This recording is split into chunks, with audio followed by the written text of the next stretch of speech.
하나님 아버지, 새벽마다 깨워주시고 주의 말씀 앞으로 우리를 불러주시니 감사합니다. 광야 같고 전쟁터 같은 세상에 살면서 주님께로 피할 수 있는 귀한 장막을 주시니 감사합니다. 주님의 장막에서, 주님의 날개 아래서 보호를 받으며 어떠한 두려움이나 망설임 없이 주님께 솔직하게 우리의 마음을 드릴 수 있으니 이것이 넘치는 은혜입니다. 주님 앞에서 어린아이가 되고 나이와 직분, 역할 모두 내려놓고 어떤 이의 눈치도 볼 것 없이 오직 주님 앞에서 기도하고 울부짖을 수 있어서 참 감사합니다. 무엇보다 우리의 부르짖음을 들으시고 응답하시는 주님이 계시기에 행복합니다. 주님의 전에 나오면 주님의 말씀이 있어서 또한 행복합니다. 주님께서 매일 우리에게 내려주시는 만나를 받아 먹을 때면 우리의 영혼이 살아나고 기쁨이 충만해집니다. 모르던 것을 알게 되는 것보다 중요한 것은 하나님께서 오늘도 우리를 먹여주신다는 확신과 감사입니다. 주님의 말씀이 우리 안에 들어와 우리의 영혼을 맴돌 때 우리는 다시 살아나고 그 생명의 충실함을 경험합니다. 성령께서는 우리와 함께 하시어 말씀이 우리 안에 녹아들게 하시고 그것이 우리의 삶의 자양분이 되게 하십니다. 하나님 참 감사합니다. 말씀을 통해 말씀 안에서 오늘도 우리가 힘차게 살게 하여 주시옵소서.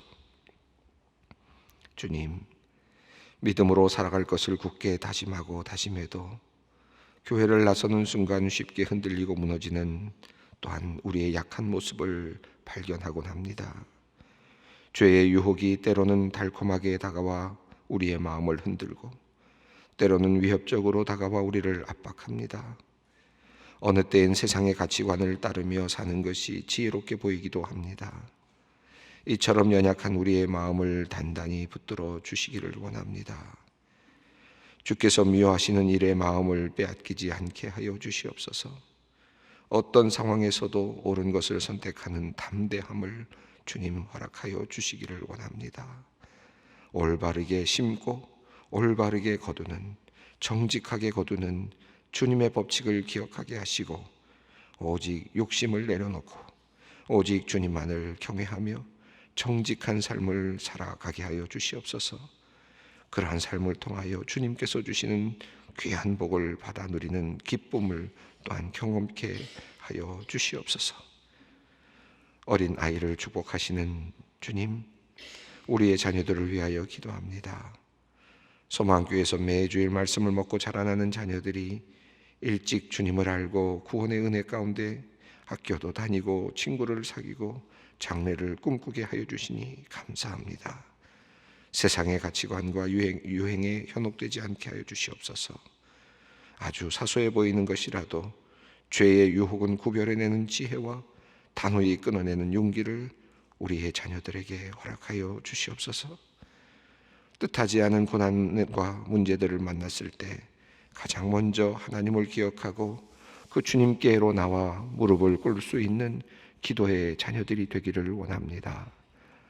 또한 자신이 하나님의 형상대로 빚어진 귀한 존재임을 깨달아 스스로를 사랑하게 하시고 지혜와 능력을 주시는 하나님 안에서 영적인 인재로 자라날 수 있게 되기를 간절히 원합니다. 이를 위해 먼저 부모들이 영적으로 성숙해지게 하여 주시옵소서. 삶의 기준을 믿음 안에서 바로 세우게 하시고 부모가 먼저 가정생활에서 신앙과 인격의 본이 되게 하여 주시옵소서. 그리하여 신앙, 언어, 일하는 자세, 인간관계에 이르는 전인적인 삶이 자녀들에게 영향을 미치고 그들에게 모범이 되게 하여 주시옵소서. 하나님, 특별히 장애를 가진 자녀를 둔 가정을 위하여 기도합니다. 자녀의 장애 판정으로 출산의 행복과 기쁨이 고통과 슬픔으로 바뀐 가정들이 있습니다. 장애아를 키우며 받은 상처로 가슴이 찢겨진 가정들이 있습니다. 그 무너지고 상한 마음을 주님의 뜨거운 손으로 어루만져 주시기를 원합니다. 이 세상의 주인이 되신 하나님이 그 아픔과 눈물을 다 아신다는 것이 그들에게는 그나마 위로가 됩니다. 주님, 부모에게 자녀를 향한 깊은 사랑을 부어주시고 그 마음이 단단해질 수 있도록 힘과 능력을 더하여 주시옵소서. 가족들이 참 사랑으로 하나가 되게 하시고 오히려 장애를 가진 자녀를 통해 더 깊은 행복과 비밀스러운 하늘의 기쁨을 경험하는 은혜를 부어 주시기를 원합니다. 자녀의 성장에 필요한 삶의 모든 요소들이 잘 제공될 수 있도록 환경을 열어 주시옵소서. 좋은 이웃과 학교, 선생님, 친구와의 만남 또한 허락해 주시옵소서.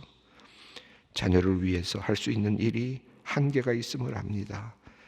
못하는 것, 할 수 없는 것 주님께 맡깁니다. 주님께서 자녀들의 평생을 안전하게 보호자가 되어주시기를 간절히 간구합니다. 또한 뜻하지 않은 사고로 장애를 입은 사람들이 있습니다. 건강하게 누리던 일상을 더 이상 같은 모습으로 이어갈 수 없는 상실감 속에 있는 사람들이 있습니다. 주님 많이 아시니 그럼에도 불구하고 이겨낼 수 있는 힘 주시고 삶을 긍정으로 이어갈 수 있도록 친히 이끌어 주시옵소서. 주님, 이제 말씀 앞으로 나아갑니다. 말씀을 통해 우리를 어루만지시는 세밀하고 다정한 주님의 손길 기대합니다. 이 시간 오직 주님께 우리의 모든 생각과 감정을 집중케 하여 주시옵소서.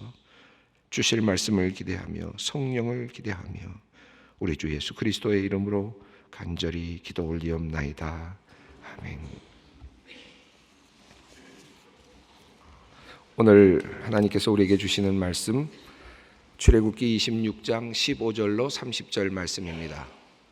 출애굽기 26장 15절로 30절 말씀 함께 봉독하겠습니다.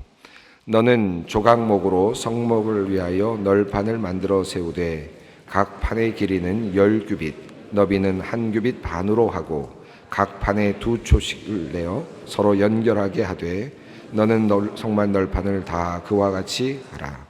너는 성막을 위하여 널판을 만들되 남쪽을 위하여 널판 20개를 만들고 20널판 아래에 은받침 40개를 만들지니 이쪽 널판 아래에도 그 2촉을 위하여 2받침을 만들고 저쪽 널판 아래에도 그 2촉을 위하여 2받침을 만들지며 성막 다른 쪽 그 북쪽을 위하여도 널판 20개로 하고 은받침 40개를 이쪽 널판 아래에도 2받침 저쪽 널판 아래에도 2받침으로 하며 성막 뒤 곧 서쪽을 위하여는 널판 6개를 만들고 성막 뒤 2 모퉁이 쪽을 위하여는 널판 2개를 만들되 밑부터 위까지 각기 2겹 두께로 하여 윗꼬리에 이르게 하고 2 모퉁이 쪽을 다 그리하며 그 8널판에는 은받침이 16이니 이쪽 판 아래에도 2받침이요 저쪽 판 아래에도 2받침이니라. 너는 조각목으로 띠를 만들지니 성막 이쪽 널판을 위하여 5개요 성막 저쪽 널판을 위하여 5개요 성막 뒤쪽 서쪽 널판을 위하여 5개이며 널판 가운데 있는 중간 띠는 이 끝에서 저 끝에 미치게 하고 그 널판들을 금으로 싸고 그 널판들의 띠를 꿰 금고리를 만들고 그 띠를 금으로 싸라. 너는 산에서 보인 양식대로 성막을 세울지니라. 아멘. 어제 우리는 성막의 텐트, 옷감, 질감으로 표현될 수 있는 텐트를 어떻게 만들 것인가 하는 내용을 살펴보았습니다. 오늘은 이제 그 텐트의 텐트를 세울 수 있는 그 기둥이라 그럴까요? 널판을 세우는 방법을 하나님께서 말씀하고 계십니다. 보통은 거꾸로 밑 바닥을 먼저 세우고 그 다음에 기둥을 세우고 그 다음에 씌울 것을 만들고 이렇게 디자인하는 것이 더 맞을 것 같은데 하나님께서는 지금 거꾸로 지금 먼저 씌울 텐트를 먼저 구상하게 하셨고 그 다음에 거기에 맞춰서 이제 밑에 세울 판넬들을 이제 어떻게 만들 것인가 하는 것을 우리들에게 알려주고 계십니다. 오늘 이 판넬을 만들어가는 과정을 보면 이것도 참 읽어보면 굉장히 언뜻 읽으면 복잡하죠. 상당히 복잡하고 우리의 상상력을 많이 자극하는 내용들입니다. 조각목으로 시작합니다. 물론 역시 조각목입니다. 아카시아 나무로 이제 모든 것들을 만들게 되는데 널판을 세운다라고 이렇게 시작이 되고 있습니다. 이 널판은 뭐 여러 두 가지 여러 이야기들이 있습니다. 하나는 널판 자체를 딱딱한 그냥 판넬처럼 되어 있는 그런 것으로 만든다 이렇게 생각하는 분들도 있고, 또는 테두리를 만들어서 이 공간이 비어 있는 것으로 그렇게 틀이냐 아니면 판이냐 이것에 대해서 조금씩 논란이 있기는 한 것 같습니다. 그러나 뭐 판이어도 좋고 틀이어도 상관은 없을 것 같습니다. 우선은 판이라고 생각을 해보겠습니다. 판이어도 되는 것은, 판이면 여기 금색으로 다 입히기 때문에 전체 벽이 금색으로 둘러싸여지게 될 것입니다. 만약에 틀이라고 하면 아름다운 천이 그 틀을 통해서 드러나게 될 것이니까 천의 문장이 나타나게 될 것입니다. 그러니까 틀이어도 아름다움이 나타나고 있고, 또 판이어도 금색으로 화려함이 나타날 것입니다. 물론 천장은 휘장에서 만들어진 천사들의 그룹의 모습이 분명히 드러나고 있겠죠. 그러니까 이 판을 어떻게 만들 것이냐, 둘레를 어떻게 세울 것인가 하는 그런 내용이 오늘 본문의 내용입니다. 우선 우리가 이 내용을 보면서 몇 가지가 필요한지를 조금 살펴보겠는데, 크게 보면 세 가지 큰 재료들이 이곳에 지금 나타나고 있습니다. 첫 번째는 판넬입니다. 널판이라는 것이 있는데, 널판을 준비하라는 것인데, 널판을 몇 개를 준비하라고 하는지, 그 다음에 은 받침을 준비하라고 했고, 띠를 준비하라, 이렇게 세 가지 재료가 지금 나열되고 있습니다. 크게 보면 세 가지 재료를 준비하라는 것입니다. 먼저 18절 보시면 한번 읽어볼까요? 너는 성막을 위하여 널판을 만들되 남쪽을 위하여 널판 20개를 만들고, 이렇게 되어 있습니다. 20절을 읽어보겠습니다. 성막 다른 쪽 곧 그 북쪽을 위하여도 널판 20개로 하고. 자, 그러니까 북쪽에 세울 널판을 20개, 그 다음에 남쪽에 세울 널판을 20개 이렇게 준비하라는 것입니다.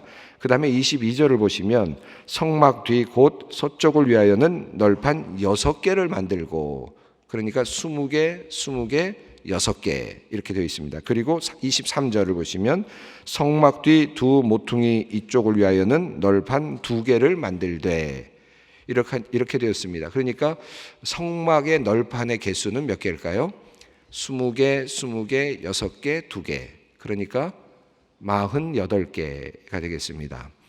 자, 그 다음에 은받침을 준비하라고 그랬는데, 은받침은 한 널판마다 밑에 2개의 촉을 만들려고 그랬는데, 촉이란 말은 뭐랄까, 널판이 있으면 이렇게 튀어나온 공간을 만들어서 이것이 고정되게 하는 그런 이제 촉을 말하는 것입니다. 이렇게 고정될 수 있도록 나무에서 조금 튀어나오게 만드는 것이죠. 이렇게 그런 촉들을 2개씩 널판마다 만들라는 것입니다. 그 널판마다 만드는 촉에 그것을 받쳐줄 수 있는 은받침을 필요로 하는 것이죠. 그러니까 널판이 48개면 은받침은 몇 개가 필요하겠습니까? 당연히 96개, 96개가 필요할 것입니다. 오늘 본문에 이제 그 내용이 나오고 있습니다. 그리고 또 다른 재료가 있는데 26절 이후를 보시면, 26절 읽어볼까요? 너는 조각목으로 띠를 만들지니 성막 이쪽 널판을 위하여 5개요. 띠를 만드는데 한쪽을 위해서 5개를 띠를 만들라. 여기서 띠는 뭐냐 하면 빗장입니다. 빗장. 그러니까 그냥 우리 그냥 일반적인 띠가 아니라 나무로 되어 있는 긴 빗장을 말하는 것입니다. 27절입니다. 성막 저쪽 널판을 위하여는 5개요. 성막 뒤쪽 곧 서쪽 널판을 위하여는 5개이며, 이렇게 되어 있습니다. 그러니까 서쪽과 북쪽과 그리고 남쪽을 위해서 빗장이 5개씩 필요하다, 이렇게 하나님께서 말씀을 하고 계십니다. 그리고 하나 더 필요하다면 29절에 보시면 한번 읽어보겠습니다. 그 널판들을 금으로 싸고 그 널판에 띠를 꿰 금고리를 만들고 그 띠를 금으로 싸라. 그러니까 모든 것을 다 금으로 싸라는 것이고, 금고리를 만들라라는 말씀을 하고 있습니다. 이 고리란 말은 띠를 만들면 띠를 묶을 수 있는 고리들이 이제 널판마다 있을 텐데 그 고리를 만들어서 띠가 지나갈 수 있도록 만든다. 그런 이제 빗장이 지나갈 수 있도록 만든다. 그런 뜻입니다. 여기 계시는 분들은 아마 대부분 기억하실 수 있을 것 같은데 옛날에 저희 가게 문을 한번 생각하시면 이해가 좀 쉬울 것 같아요. 가게 문을 어떻게 보면 뭐라 그러죠? 양철로 되어 있는 이렇게 또는 나무로 되어 있는 이런 널빤지들을 이렇게 하나, 둘, 셋, 넷 이렇게 가지고 있고 밑에는 이렇게 미닫이처럼 이렇게 라인을 그어서 하나씩 밀어 넣지 않습니까? 마지막에 문 닫을 때 이렇게 하나씩 다 밀어 놓으면 단단한 움직이지 않는 틀이 만들어지지 않겠습니까? 그리고 나서 가실 때 이분들이 어떻게 하냐면 가운데다가 이렇게 양쪽에 고리를 만들고는 고리를 쭉 대를 하나 갖다가 집어넣잖아요. 그리고는 열쇠를 잠그고 가지 않습니까? 기억나세요? 아마 대부분 기억나실 것 같은데 그거 생각하시면 딱 성막입니다. 딱 그 구조를 지금 말씀하고 계시는 거예요. 하나씩 널판지를 이렇게 세워서 20개로, 그 다음에 20개로 6개로 길이는 대강 벌써 나오죠. 그리고 크기가 나옵니다. 그리고 그 골격 안에서 밑에 받침대를 두고 그 다음에 고리를 만들어서 빗장을 집어넣어서 채운다는 것입니다. 그렇게 하면 움직이지 않는 이제 틀이 만들어지는 것이죠. 대략 이제 상상이 되실 것 같은데 이제 나중에 36장 이후로 30장 이후로 나가면 한 번 더 이 내용이 그대로 나와요. 그래서 그때 뭐 하나, 그래서 그때는 그림을 한번 보여드리려고 합니다. 같이 보면서 또 확인도 하고 어떻게 만들었을까 우리의 상상을 그 다음에 한번 확인해 보려고 하는데 그때까지는 좀 참으십시오. 여러분 스스로 한번 상상해 보시면서 어떻게 했구나 한번 상상해 보시면서 이 본문을 읽었었으면 좋겠습니다. 자, 그러면 좀 더 구체적으로 한번 들어가 보겠습니다. 15절입니다. 너는 조각목으로 성막을 위하여 널판을 만들어 세우되 16절 읽어보겠습니다. 각 판의 길이는 10규빗 너비는 1규빗 반으로 하고 각 판의 길이를 10규빗이라고 했습니다. 10규빗은 길이는 높이를 말하겠습니다. 세워놓는 것들이 이렇게 높이 올라가는 것이니까 높이가 성막의 높이가 약 한 10규빗 그러니까 4.5m 정도의 높이라는 것입니다. 너비는 1규빗 반 널빤지의 넓이가 1규빗 반이니까 한 68cm, 70cm 되니까 한 이 정도 되지 않을까요? 그죠? 한 요 정도 되는 널판지쯤 될 것 같습니다. 1m가 안 되니까 한 70cm 정도니까 이 정도쯤 될 것 같아요. 제가 어저께 밤에 계속 이렇게 연습을 하고 왔습니다. 이 정도 된다. 그런데 이게 지금 맞는지 모르겠어요. 한 70cm, 68cm 정도 이런 판으로 이제 만드는 겁니다. 20개 정도를 이제 쭉 연결하게 되는 거죠. 17절입니다. 각 판에 2촉씩 내어 서로 연결하게 하되 너는 성막 널판을 다 그와 같이 하라. 촉이라는 게 쐐기 같은 것들 이렇게 나오게 해서 연결하게 하는 그런 것을 통해서 널판들을 연결되게 한다는 것입니다. 그래서 이제 개수가 나왔습니다. 18절 다시 한번 읽어보겠습니다. 너는 성막을 위하여 널판을 만들되 남쪽을 위하여 널판 20개를 만들고 19절 널판 아래에 은받침 40개를 만들지니 이쪽 널판 아래에도 그 2촉을 위하여 2받침을 만들고 저쪽 널판 아래에도 그 2촉을 위하여 2받침을 만들지며 이 말이 조금 복잡하고 어렵습니다만 밑에 영어를 보시면 조금 더 이해가 쉬울 것 같습니다. 그러니까 2개씩 만들어서 끼워라 하는 그런 내용을 지금 설명하고 있습니다. 은받침 40개 20널판에 맞춰서 만든다는 것입니다. 또 20절에도 성막 다른 곳 그 부쪽을 위하여서 널판 20개로 하고 이렇게 되어 있습니다. 그러니까 20개. 자, 그러면 한번 크기를 한번 계산을 해보겠습니다. 68cm짜리 정도의 넓이로 되어 있는 것이 20개니까 대략 한 13m 정도 되네요. 성막의 길이가 한 13m 정도 됩니다. 어느 정도일까요? 그다지 커 보이지 않죠? 그다지 크지 않는 것 같습니다. 그러면 넓이, 그러니까 폭은 어느 정도 되느냐? 지금 6개라고 되어 있습니다. 6개 판 22절에 보면 성막꽃 그 뒤 서쪽을 위하여 널판 6개를 연결하라 그랬으니까 대략 한 4m 정도 나오는 것 같아요. 6개 정도니까 68cm짜리가 6개입니다. 그러면 23절에 두 개는 뭐냐? 23절 한번 읽어볼까요? 성막 뒤 두 모퉁이 쪽을 위하여는 널판 두 개를 만들되, 나머지 24절까지 읽어보겠습니다. 아래에서부터 위까지 각기 두 겹 두께로 하여 윗꼬리에까지 이르게 하고 두 모퉁이 쪽을 다 그리하며. 이 말도 조금 이해하기가 어렵습니다. 이렇게 이해하시면 좋겠습니다. 6개를 세웠습니다. 널판지. 이쪽에도 널판을 20개를 세웠습니다. 그러면 이 두 개를 이제 연결해서 붙이려면 뭔가 흔들흔들 하지 않겠습니까?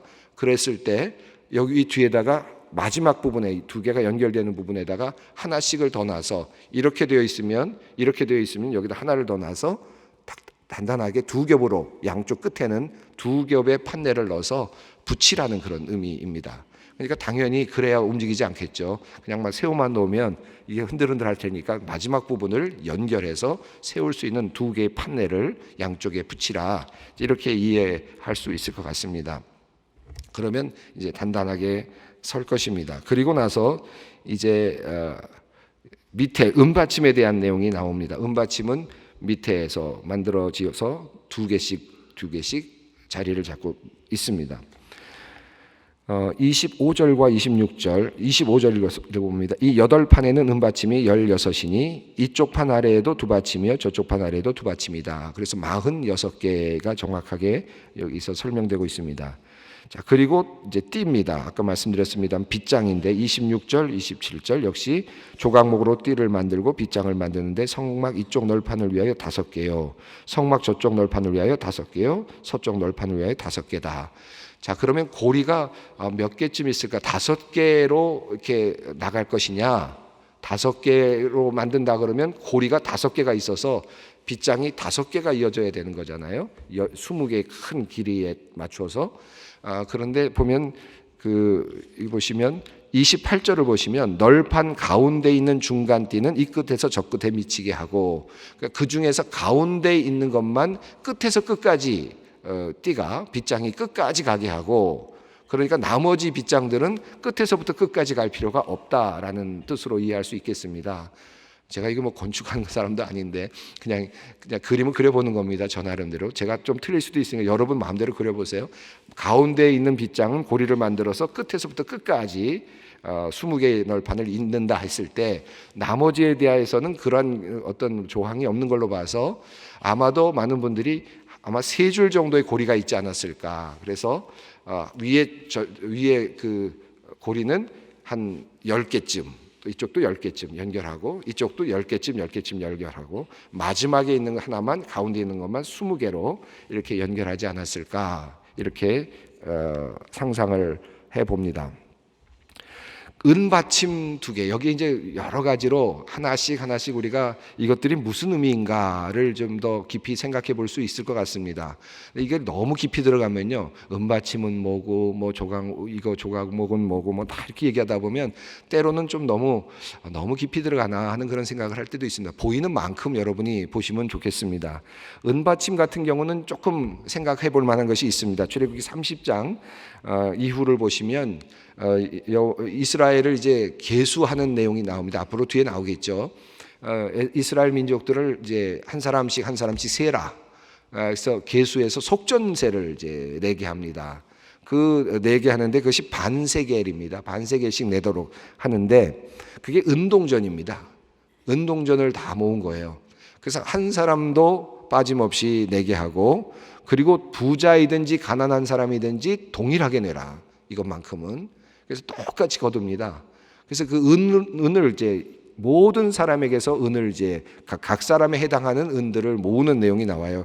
그리고는 그러면서 30장 16절에 뭐라고 말씀하시냐면 이것을 회막 봉사에 사용하라. 이렇게 말씀하시면 회막 봉사에. 이게 무슨 말이냐면 회막을 만들 때 사용하라는 뜻입니다. 은 받침을 그것으로 사용하라 하는 거예요. 자, 그러니까 밑에 쭉 받침이 되는 베이스가 되는 이 곳은 은으로 되어 있는데 그 모든 받침이 모든 사람들의 속전세, 모든 사람들의 죄를 속하는, 한 사람도 빠짐이 없는 모든 사람들의 죄를 속하는 세금입니다. 세금으로 낸 은 반세겔씩이 모여서 밑에 성막의 그 둘레의 베이스를 쭉 자리하고 있습니다. 이게 뭘까? 우리가 상상해 보겠죠. 우리 많은 것을 상상해 볼 수 있을 것 같은데, 죄를 용서받는 성전, 죄 용서를 구하는 자리, 우리의 모든 한 사람 한 사람의 생명을 귀하게 여기시는 그 자리, 그 모든 사람이 함께 참여하는 것. 성막을 짓는 것과 관련한다면 성막의 그 기초에는 누가 있습니까? 모든 사람의 참여가 있는 거죠. 한 사람도 빠짐이 없는 성막을 짓는, 성전을 우리가 짓는다고 했을 때 그 모든 한 사람도 빠짐이 없이 모두가 동일하게 참여한다.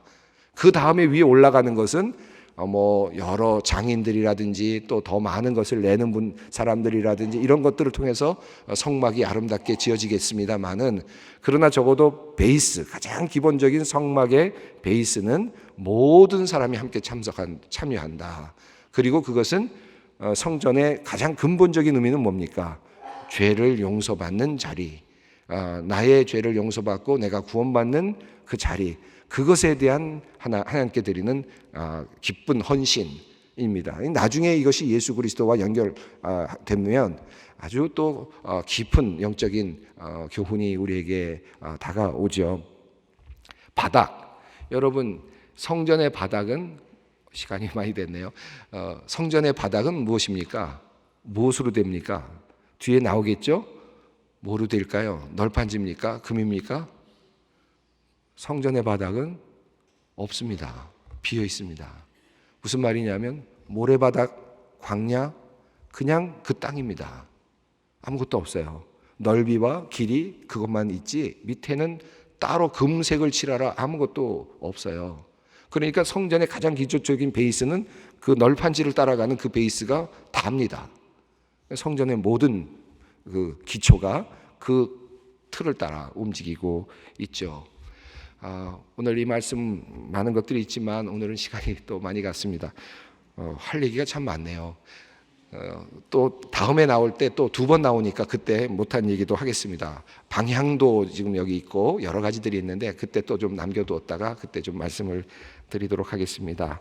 우리 은받침, 우리 모두가 다 함께 은받침이 되어서 주님의 성전을 함께 만들어가고 또 우리가 주님의 구원의 사역을 함께 이루어가는 주님의 종들이 되었으면 좋겠습니다.